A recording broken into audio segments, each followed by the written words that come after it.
favorite slogans, man. Yeah, what's up? I'll tell you what, man. Listen, big slogans, acronym team. Yeah, big acronym team. We got a few of them. BAMF is another one that you guys haven't heard yet. Yeah, BAMF is another badass motherfucker. I think I know that one. All right. Maybe. The thing is that's why it's an acronym. Is so you can say it. Don't have to worry about getting fined. There you go. It's sometimes you just got to throw an acronym together, a slogan together, and get the team, all under one understanding of how we're about to go about our day. And I think Coach Nagy and the offensive staff, we came up with this in I think OTAs. Yeah. And kind of like wanted to make sure that everybody was on the same page on how we were going to get things done, how we were going to go to work every single day, the type of mindset that you need to have. And coaches come up with these slogans all the time, brother. This isn't as you know, this isn't the first slogan to ever, sometimes it's the acronyms, and you got like hold the rope. I do like when it's more, I do like the feed the fire, fuel the fire, chop wood. Yeah. And then you just circle the wagons.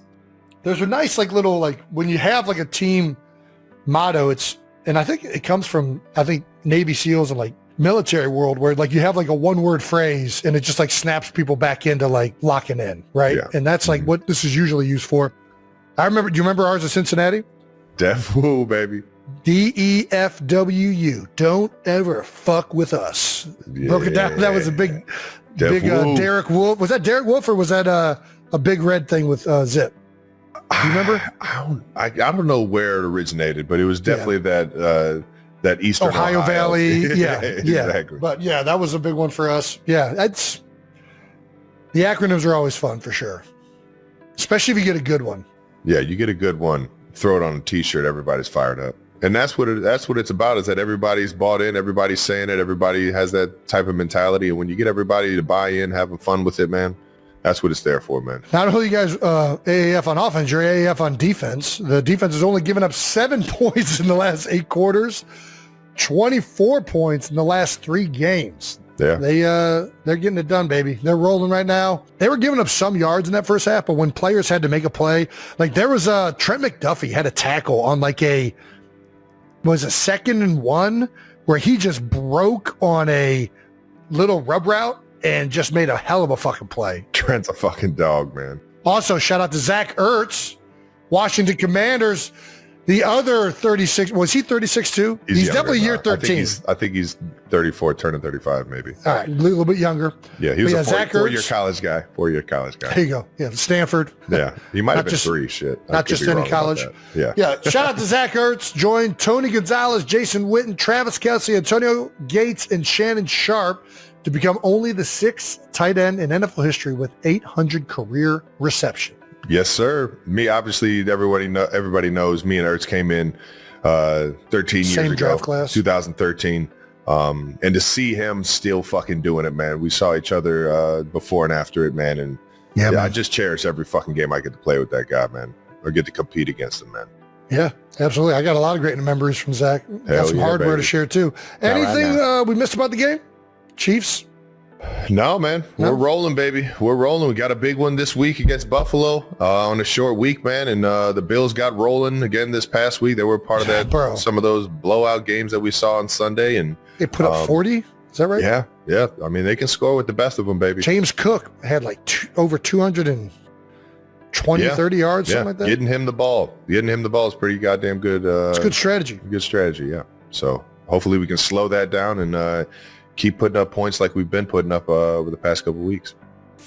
All right, now let's get to the rest of the NFL this week, which was a bunch of fucking blowouts like Jason was mentioning earlier. Let's start with this one. That was, it wasn't necessarily a blowout, but it was pretty one-sided. It was a blowout. Yeah, it was pretty one-sided. I feel comfortable saying that because the Giants already blew us out once, so we'll call it a blowout. It was blowout to blowout. Eagles 38, Giants 20.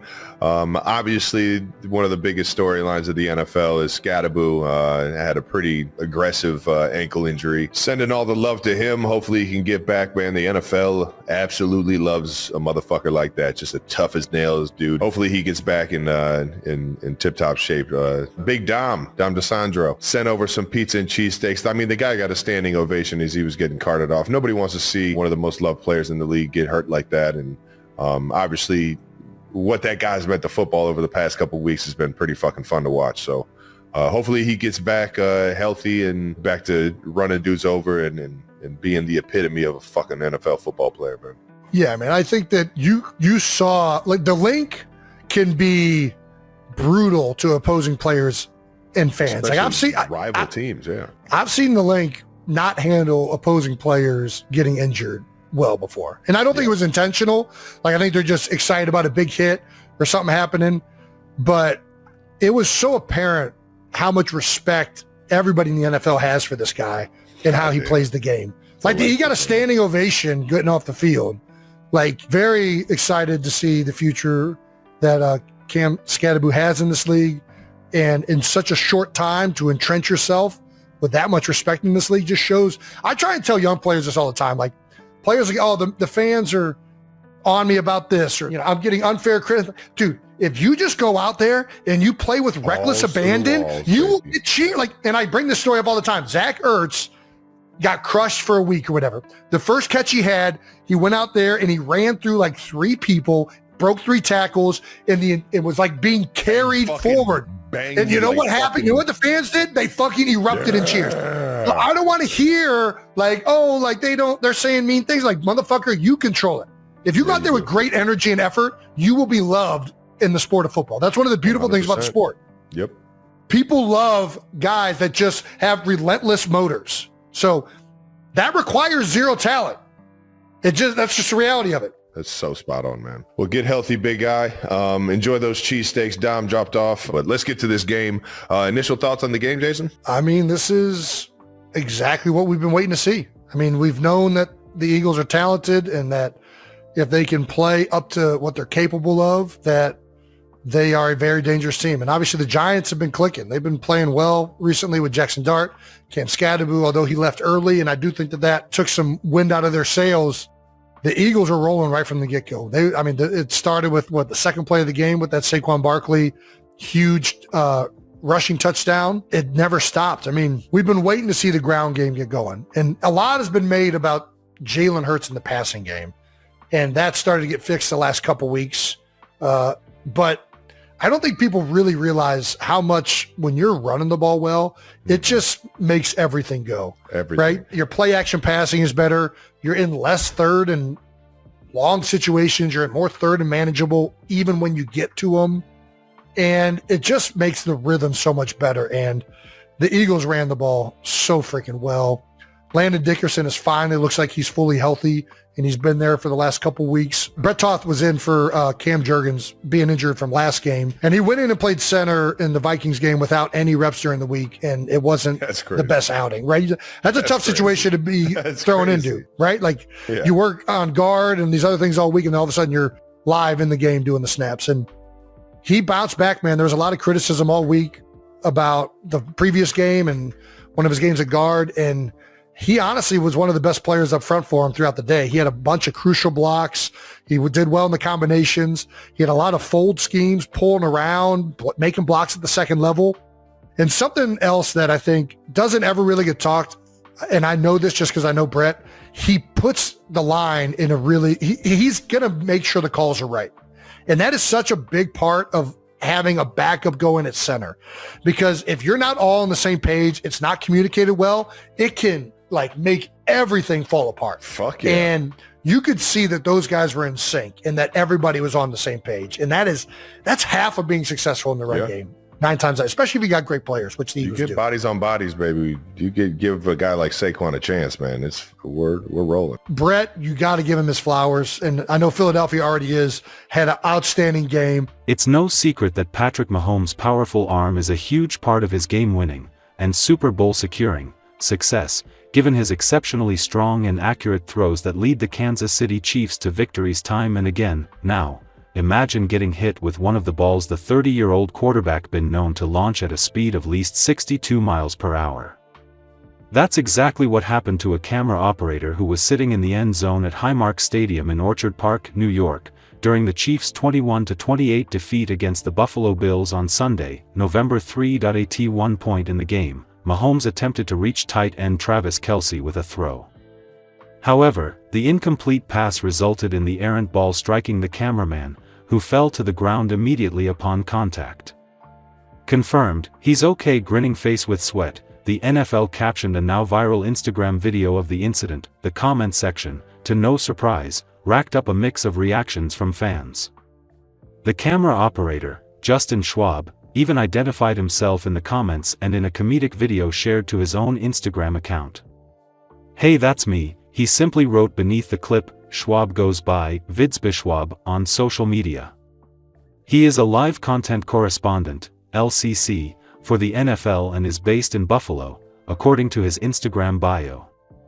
The day after the hit, Schwab shared the recorded clip from his perspective of Mahomes' stray ball coming directly at his camera. "Can you really blame me for jumping?" he captioned the POV video, which saw the football making contact with his equipment. Mahomes was limited to 15 of 34 passing for 250 yards during the game, despite the 2-yard touchdown run from Kareem Hunt and a successful 2-point conversion early in the fourth quarter. "We've had great moments. We've had bad moments. We got to be more consistent as a team. I got to be more consistent as a quarterback," Mahomes told press after the game.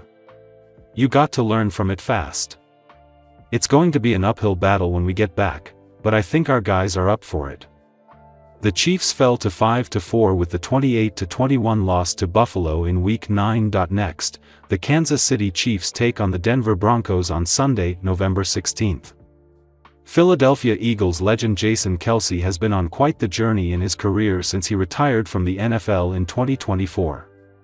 The Super Bowl 52 champion combined his experience on the gridiron and on-camera reps from the New Heights podcast to make the natural transition into working as an analyst for ESPN. Kelce proved he was made for the spotlight, and it was a good thing he could handle it. His retirement coincided with his little brother, Kansas City Chiefs tight end Travis Kelce, developing a high-profile relationship with Taylor Swift that skyrocketed the Kelce brothers' fame. All of a sudden, their New Heights podcast was a platform for fans to learn more about Swift's personal life. The August 13th episode, titled Taylor Swift on Reclaiming Her Masters, Wrapping the Eras Tour, and the Life of a Showgirl NHTV, now has more than 24 million views at the time of publishing. Ralphie Aversa of USA Today recently asked the elder Kelce if he could have ever imagined setting such a record alongside his brother.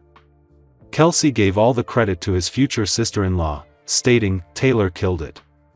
The longtime Eagles center dug even deeper by admitting the feelings he had about working with Swift in such a big moment. "For her to trust us and to come on our show and release all that information to the world, to be as open as she was, the resounding sentiment from everybody was awesome to see," Kelce said.